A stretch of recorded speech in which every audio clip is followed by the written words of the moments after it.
What makes it different this time?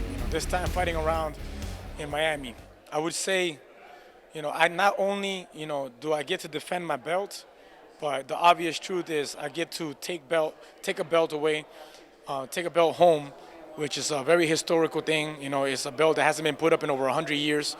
We're talking about the Police Gazette belt, the beginning of bare knuckle, and we are in a bare knuckle modern days, and it's just a complete honor, and it makes it very special for me to be able to fight for that. At the same time, I can defend my belt. I can feel the vibes my opponents give me, whether it's a press conference or a weigh-ins. I don't want to ever say that he's scared because he's definitely not scared, but I could feel the sense of insecurity in him. I could sense the sense of insecurity in his ability to beat me, and I don't believe that in his heart and in his mind that he actually believes that he can beat me. I don't think he believes that he has the tools to beat me.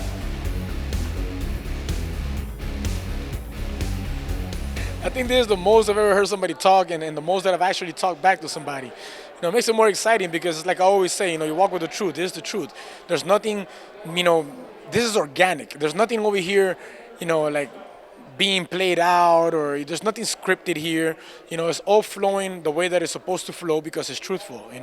The dude was very salty that the title fight continued when he stepped out of it because he chose to step out of it, right?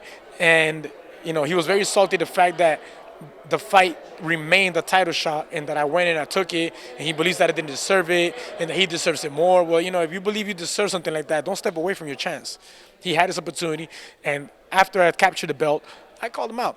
What kind of champion? He says, what kind of champion calls out the contender? Well, the champion that knows and understands that he has to take out this specific contender because he's been around longer than me. He's been knocking people out more than me because he had the opportunity to start before me. He's 4-0 with 3 knockouts. I'm 2-0 with 1 knockout. So I have to take him out. He's right about that. Nobody's hiding that. So the first thing I did was, hey, Jim, are you ready yet? Because I was ready 2 fights ago. Well, it's too bad that this pandemic happened. In a sense, we could have filled out a stadium because this is the most talked about fight from out of Florida. It's a very exciting fight. And, if you want to talk about numbers, man, day one, I told everybody, hey, I got tickets in hand. It's a limited audition, 25K in tickets sold in one day. Broke my own record.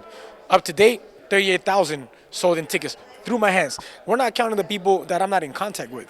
These are the people that contacted me directly, came to support me directly, came and bought the ticket off my hands, or one of my family members. And, those are the true numbers. And that's just to show that we could have sold big time if we could have allowed more people to be in here. A very aggressive fight, very explosive fight from both ends. He's gonna come gunning, and I'm gonna respond gunning. So there's no way this fight can pass 2 rounds. So I would say either he knocks himself out in the first round, and if he makes it to the second, he'll be out in the second. The weight cut is not a problem for me. I normally fight 145, so I stepped up to 155 back again. Because I fought 55, fought 45, I fought 170, weighing 165 in the past, in the very beginning of my career. But weight cut is not a problem for me. I could have made weight 2 weeks ago, so I can enjoy my food. My girlfriend's Japanese actually, and we have a meal prep company called Balanced Life Bento, and I eat very, very well. I'm spoiled when it comes to eating. I don't have to sacrifice flavor. I don't have to starve myself. I had breakfast this morning. I had lunch. I'm gonna have dinner. Tomorrow I'll still make weight easily. As far as Cuban food, this is Miami. I love Cuban food. My son is half Cuban, right? And more than anything, I'm Peruvian, and I love Peruvian food. So the Peruvian cuisine out here is out of control in Florida. But I just love all ethnic backgrounds. I'm a foodie, big time. I think if I would have been, if this would have been in a past lifetime, I probably would have been a sumo wrestler or something because I can eat.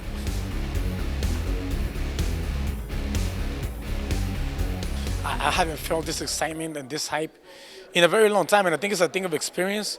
I think it's a thing of 14 years of in the combat sports world, and it all comes together. And you wonder back then, you would think that you had perfect camps, and you think why things didn't go right, and all of a sudden everything has fallen to place, man. From my house to my gyms, my training partners, my trainers, my sponsors. It's like I couldn't ask for anything bigger than this. I have to thank the Lord for the blessings that He's gave me and the opportunity that He's gave me to sink everything the way that He has for me. You know, you make plans and God laughs at them. You know, and I think that right now His plan is just going to fruition.